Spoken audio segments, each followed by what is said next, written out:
जो कल अपन ने बात करी थी सूखा का प्रभाव और अकाल व सूखा नियंत्रण के बारे में। आज चर्चा करेंगे अपन मरुस्थलीकरण के बारे में कि मरुस्थलीकरण समस्याएं और समाधान।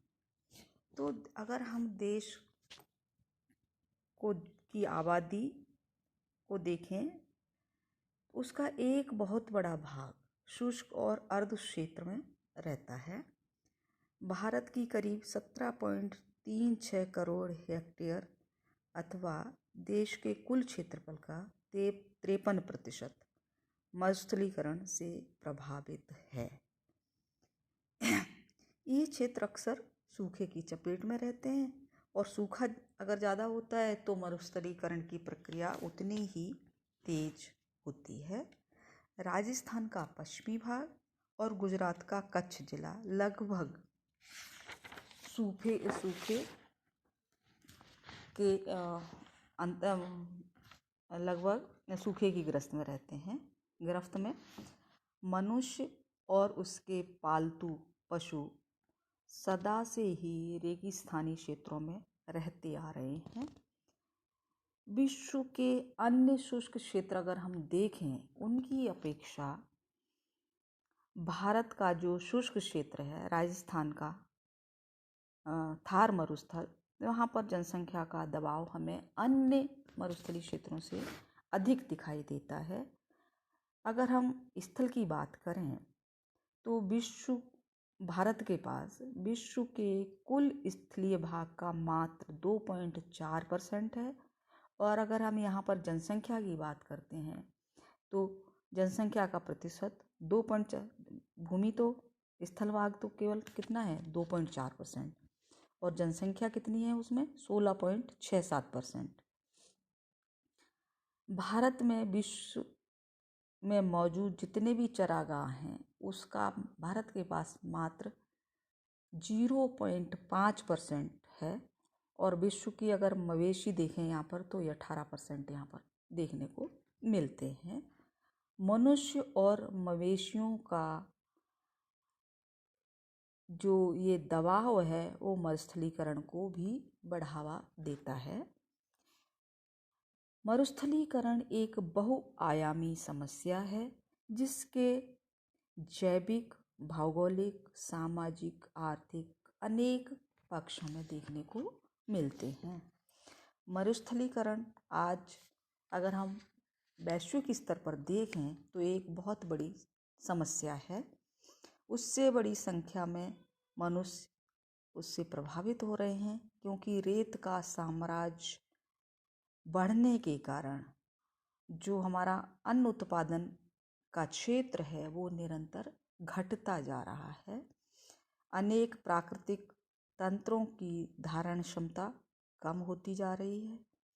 पर्यावरण भी इसके दुष्परिणामों से प्रभावित है। मरुस्थलीकरण की अगर हम परिभाषा के अनुसार बात करें तो यह जमीन के अनुपजाऊ हो जाने की एक ऐसी प्रक्रिया है जिसमें जलवायु परिवर्तन तथा मानवीय गतिविधियों समेत अन्य कई शुष्क और अर्ध क्षेत्रों की भूमि रेगिस्तान में बदल जाती है। इससे जमीन की उत्पादन क्षमता कम और उसका ह्रास होता जाता है। अब हम बात करते हैं कि इसके जलवायु, इसके अंतर्गत क्या होता है। गर्म जलवायु वाले शुष्क और अर्ध शुष्क और अर्ध नम क्षेत्र शामिल हैं। इनका कुल क्षेत्रफल 20.3 करोड़ हेक्टेयर अर्थात कुल भौगोलिक क्षेत्र का 61.9% है। इन क्षेत्रों की जनसंख्या में तेजी से बढ़ोतरी हो रही है। परिणाम स्वरूप मरुस्थलीकरण की प्रक्रिया निरंतर जारी है।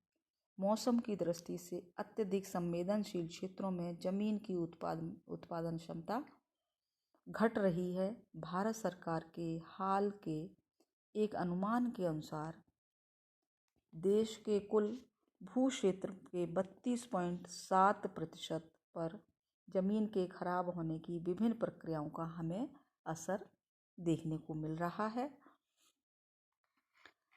थार मरुस्थल में इंदिरा गांधी नहर के कमांड क्षेत्र में जमीन में पानी जमा होने और लवणता क्षारता जैसी समस्याएं भी तेजी से बढ़ रही हैं। इंदिरा गांधी नहर परियोजना के पहले चरण में शामिल क्षेत्र में जल भराव वाला क्षेत्र 1981 में 742 वर्ग किलोमीटर में था, जो 1990 में बढ़कर 1980 वर्ग किलोमीटर क्षेत्र हो गया उसका।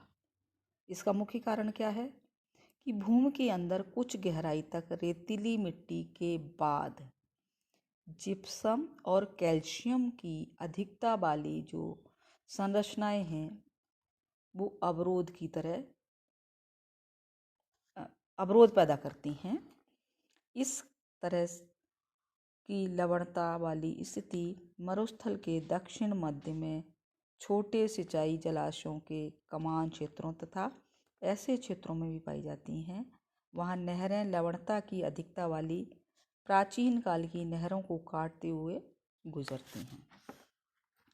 मरुस्थलीकरण का सबसे पहला शिकार पेड़ पौधे और वनस्पतियाँ होती हैं। ये सबसे ज़्यादा प्रभावित होती हैं। प्राकृतिक वनस्पतियों का नाश मरुस्थलों के प्रसार का प्रमुख कारण है। जमीन पर बढ़ते दबाव से पेड़ पौधे और वनस्पतियों का निरंतर कटाव हो रहा है। सैटेलाइट के माध्यम से चित्र लेने से पता चला है, सूचना प्राप्त हुई है कि राजस्थान में 32% इलाके पर मरुस्थलीकरण का मामूली असर पड़ा है, 40% पर इसका थोड़ा बहुत असर पड़ रहा है, जबकि 21% पर इसका सबसे ज़्यादा प्रभाव देखने को मिल रहा है। इससे लिया गया है उपग्रह सैटेलाइट के माध्यम से जो तस्वीरें खींची गई हैं उनसे पता चला है। मरुस्थल के जो सीमावर्ती अर्धशुष्क प्रदेशों में मानवीय एवं प्राकृतिक प्रभावों से मरुस्थल समदशाओं का प्रसार, जिनके कारण एक विशेष पारिस्थितिक तंत्र में मूलभूत परिवर्तन आ जाता है और अमरुस्थलीय क्षेत्र मरुस्थल में परिवर्तन होने लगता है। जो क्षेत्र मरुस्थल नहीं था वो भी इससे प्रभावित होकर धीरे धीरे मरुस्थल में तब्दील होने लग जाता है। अमरुस्थलीय क्षेत्र मरुस्थल में परिवर्तन होने लगता है और मरुस्थली फिर वो उसको क्या कहते हैं, मरुस्थलीकरण कहते हैं। अब आता है कि राज्य में मरुस्थलीकरण के क्या कारण हैं। पहला कारण है जनसंख्या वृद्धि। विश्व के सबसे घने बसे थार मरुस्थल की आबादी 1901 में 35.7 लाख से बढ़कर 2001 में 2.26 लाख हो गई।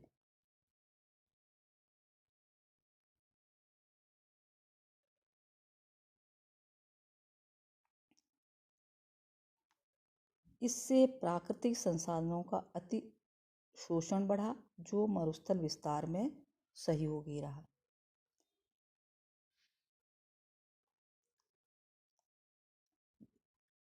1901 में थी 35.7 लाख और 2001 में हो गई 2.26 लाख। दूसरा है अनियंत्रित पशुचारण और पशु संख्या में वृद्धि। अतिचारण और पशु वृद्धि से भी राज्य में निरंतर वनस्पति क्षेत्र घटकर 0.1% तक रह गया है। वनों का विनाश। अरावली क्षेत्र में बड़े पैमाने पर वनों की कटाई से इसके उत्तरी और उत्तरी पूर्वी विस्तार को रोकने में असफल जलाऊ लकड़ीयुक्त वनों का ह्रास। क्या हो रहा है कि निरंतर वनों की कटाई से हमारे वन खत्म होते जा रहे हैं। इससे क्या हो रहा है, निरंतर जो मरुस्थल है उसका विस्तार उत्तर और उत्तरी पूर्वी दिशा में बढ़ रहा है। फिर आता है जलवायु परिवर्तन। औसत वर्षा में कमी और औसत ताप में वृद्धि। वर्षा तो कम और तापमान ज़्यादा। इससे क्या हुआ कि निरंतर भूमि का अपक्षय हो रहा है और वनस्पति आवरण का ह्रास। वनस्पति है नहीं तो निरंतर उसका अपक्षय हो रहा है। भूमिगत जल स्तर में गिरावट, अतिशोषण एवं वार्षिक वर्षा में कमी से जल स्तर निरंतर गिरता जा रहा है, जिससे सिंचित भूमि क्षेत्र में कमी हो रही है और मरुस्थलीकरण में वृद्धि हो रही है। अकाल व सूखे की मार, मरुस्थलीय प्रदेश में लगातार अकाल और सूखे के कारण वनस्पति विहीन भूमि की अपक्षय अपर्दन क्षमता में निरंतर वृद्धि देखने को मिल रही है। भूक्षरण व गाद की दर में वृद्धि, बालू के तीव्र अपर्दन के कारण रेतीली बंजर भूमि में अत्यधिक वृद्धि, रेगिस्तान का यह प्रसार कृषि की पैदावार को निरंतर नष्ट करता जा रहा है व नदियों तथा अन्य जल स्रोतों में जमाव की प्रक्रिया को बढ़ा रहा है। क्या हो रहा है कि जो नदियां हैं या कोई भी जलीय स्रोत है तो मिट्टी जो रेत के कण हैं उसमें निरंतर जमा होते जा रहे हैं, गाद तैयार होती जा रही है। फिर है क्षारीयकरण। इस प्रक्रिया द्वारा राजस्थान की उपजाऊ कृषि भूमि क्षारीय भूमि में निरंतर परिवर्तित होती जा रही है। अगर ऐसा ही रहा तो ये कालांतर में ये भूमि मरुभूमि में परिवर्तित हो जाती है। फिर आता है मरुस्थलीकरण के नियंत्रण।